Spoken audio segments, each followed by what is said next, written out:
Now, having got that little rubber gasket back in there, and by the way, that's not the easiest job.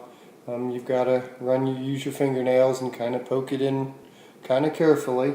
The hard part's over.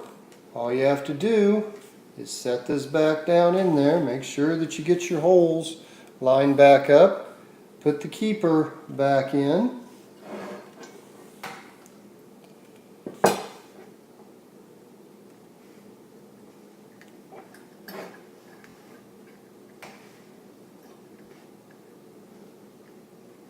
which can be a little tricky. Again, sometimes using that little multi-tool comes in a little handy. And using the needle nose pliers on it.